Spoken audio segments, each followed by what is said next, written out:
Em nome do Pai, do Filho e do Espírito Santo. Amém. Reflexão do dia 4 de dezembro de 2025. Primeira semana do Advento, quinta-feira, cor litúrgica roxo. Queremos lembrar que desde domingo passado, no primeiro domingo do Advento, nós estamos vendo na região do altar aquela vela diferenciada roxa, que significa esperança. Nesse próximo domingo, acenderá a segunda vela verde, que significa paz. Nesse tempo do advento, onde nós estamos aguardando e preparando a igreja para a vinda do Senhor Jesus. Santo do dia, São João Damasceno, o São Tomás do Aquino do Oriente.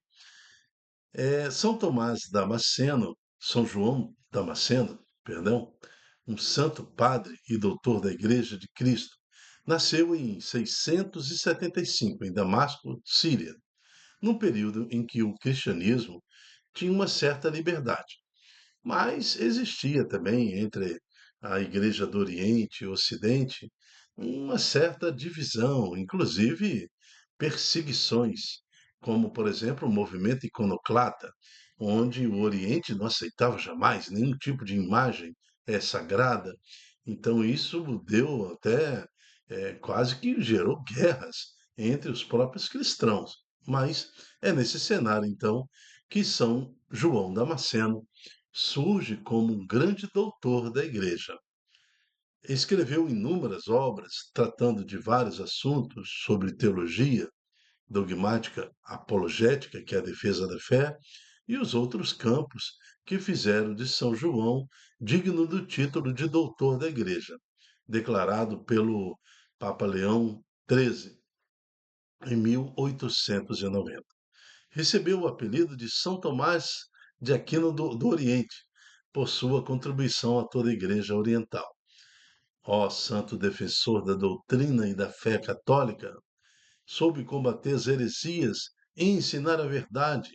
Pedimos-te a graça para que nós também tenhamos a sede do conhecimento de Cristo, sede de compreendê-lo, de amá-lo, para que assim não caiamos nos erros de nossas tentações. Amém. São João Damasceno, rogai por nós. Vamos preparar o nosso coração para ouvirmos a palavra do Senhor. Leitura do livro do profeta Isaías. Naquele dia, cantarão este canto em Judá. Uma cidade fortificada é a nossa segurança.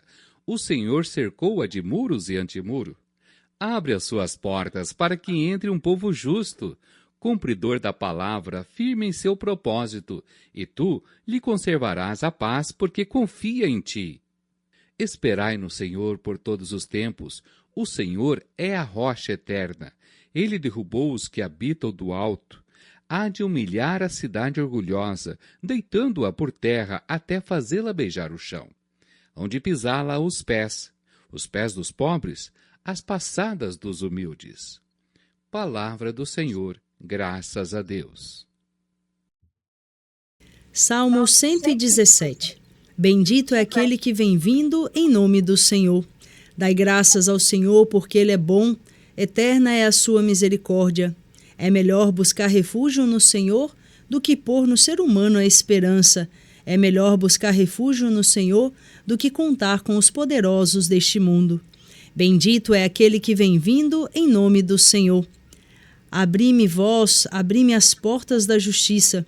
Quero entrar para dar graças ao Senhor. Sim, esta é a porta do Senhor, por ela só os justos entrarão. Dou-vos graças, ó Senhor, porque me ouvistes e vos tornastes para mim o Salvador. Bendito é aquele que vem vindo em nome do Senhor.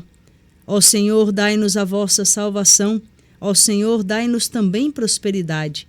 Bendito seja em nome do Senhor aquele que em seus átrios vai entrando. Desta casa do Senhor vos bendizemos, que o Senhor e nosso Deus nos ilumine. Bendito é aquele que vem vindo em nome do Senhor. Proclamação do Evangelho de Jesus Cristo segundo Mateus. Naquele tempo, disse Jesus aos seus discípulos: Nem todo aquele que me diz Senhor, Senhor entrará no reino dos céus, mas o que põe em prática a vontade de meu Pai que está nos céus. Portanto, quem ouve estas minhas palavras e as põe em prática é como um homem prudente que construiu sua casa sobre a rocha. Caiu a chuva, vieram as enchentes. Os ventos deram contra a casa, mas a casa não caiu porque estava construída sobre a rocha. Por outro lado, quem ouve estas minhas palavras e não as põe em prática é como um homem sem juízo que construiu sua casa sobre a areia. Caiu a chuva, vieram as enchentes, os ventos sopraram e deram contra a casa, e a casa caiu, e a sua ruína foi completa. Palavra da salvação, glória a vós, Senhor, que essa santa palavra produza em nós efeitos em nosso espírito, para que possamos ser acolhedores da palavra de Deus em nossa vida. Ora, o Evangelho de hoje nos traz a loucura de construir sobre areia, sem fundamento. Quem constrói assim a sua fé, cai a chuva, vem as enchentes, o vento sopra e a casa cai, né? A ruína é completa, porque não há fundamento naquela casa que é construída sem a base, sem areia. O solo não é firme. Então, como é que eu vou botar a construir a minha fé, né, em crendices, por exemplo? Olha, o fato de crer não nos traz a fé. A fé não é somente uma crença. Ao contrário, aquele que discute, aquele que reflete, aquele que, que tem diálogo com Deus, né, no sentido de cobrar, de cobrança, o porquê, como que isso acontece, para que isso acontece. Então, muitos acham que essa pessoa é questionadora demais, então ela não tem uma fé desenvolvida. Não, mas ela está construindo em terreno firme, em terreno rochoso. Veja que para fazer uma fundação de uma casa num terreno firme, nós gastamos muito mais tempo, né? Quando você cava um buraco num solo úmido demais ou arenoso, é muito rápido. Você faz essa base muito rápido, um buraco sai muito rápido, mas quando você cava em terreno sólido, você realmente gasta mais tempo. Então, a fé não é uma condição de um credo, de uma crendice que superficial. Ao contrário, você tem que se realmente se convencer daquilo. Veja, no evangelho de ontem, por exemplo, Isaías sobe a um monte e faz uma profecia, que naquele monte Deus daria uma refeição a seu povo. Passados 700 anos depois, Jesus, por coincidência, vai naquele mesmo monte e ali acontece a multiplicação dos pães. Então, o Deus que se encarnou multiplica e alimenta ali 8.000 pessoas milagrosamente. Então, veja que o credo, para acreditar na multiplicação do pães, eu tive que conhecer a profecia lá de Isaías, 700 anos antes de Jesus.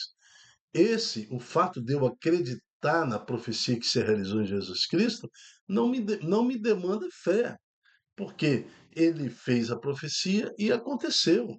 Isso é um fato científico, literário, que está lá na Bíblia, está nas Escrituras.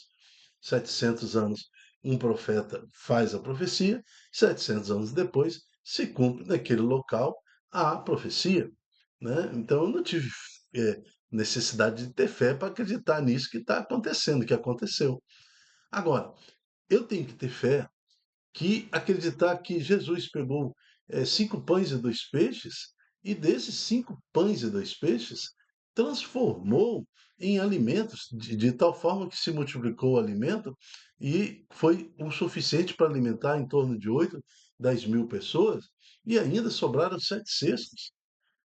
Então, sim, agora com a evidência científica que eu tenho histórica da profecia que não demandou fé, mas eu me convenço de que foi cumprida ali aquela profecia, mas agora eu tenho o resultado da fé.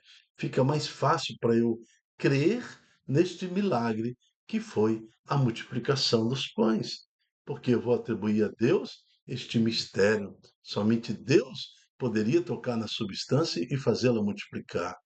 Então, o próprio Deus alimenta. Então, por isso que o Evangelho de hoje fala, naquele tempo, disse Jesus a seus discípulos, nem todo aquele que diz Senhor, Senhor entrará no reino dos céus, mas o que põe em prática a vontade do meu Pai que está nos céus. E quem põe em prática a vontade de Deus questiona com Deus. Jó questionava Deus, Moisés questionava Deus, Abraão questionava Deus, Salomão, Davi questionava Deus. Pôr em prática a vontade de Deus é realmente abrir mão de muitas das suas vontades, né? É não compreender o sofrimento desse mundo e seguir à frente na fé, na verdadeira fé que converte. Portanto, quem ouve as minhas palavras e as põe em prática é como um homem prudente que constrói a sua casa sobre a rocha da fé.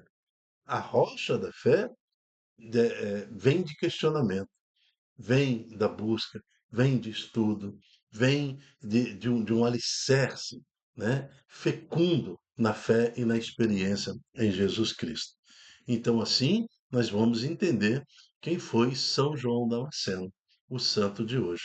Aquele que buscou, né, na rocha da fé a sua postura teológica, principalmente não só teológica dogmática, mas apologética, que é a defesa da fé. Defender a fé católica, defender a fé em Jesus Cristo diante do mundo. Na primeira leitura de hoje, o profeta Isaías fala: naqueles dias cantarão um canto em Judá, uma cidade fortificada é a nossa segurança, a igreja de Jesus Cristo.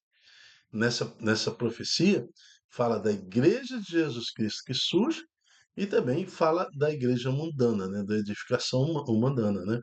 Esperai no Senhor por todos os tempos. Ó Senhor, o Senhor é a rocha eterna, né, o fundamento da fé.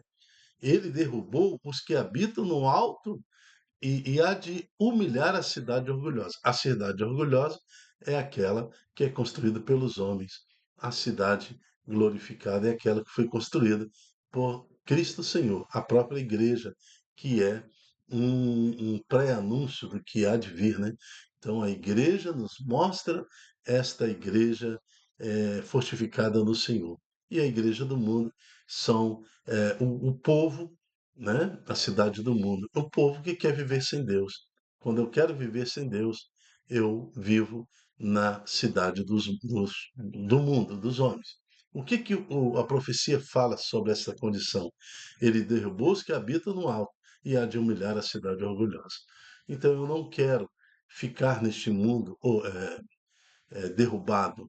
Ao contrário, eu quero pertencer à Igreja de Cristo. A cidade é glorificada em Cristo Jesus.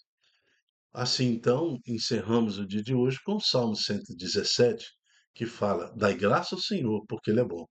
Eterna é a sua misericórdia.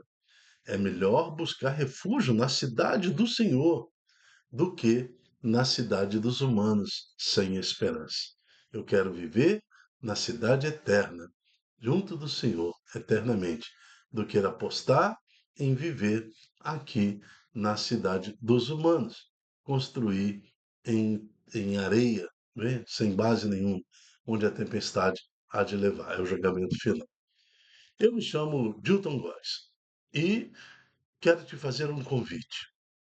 Seja você também um anunciador da Boa Nova, um profeta do Senhor, nos ajude divulgando em suas redes sociais esta reflexão, esse ensino diário que é a hora da palavra, a reflexão do dia, para que possamos juntos compreendermos o que nos pede a liturgia diária através da Santa Igreja, compreender então o desafio desse tempo do advento, onde a Igreja nos pede, vamos preparar a chegada do Senhor, eis que ele vem para julgar os vivos e os mortos. Amém.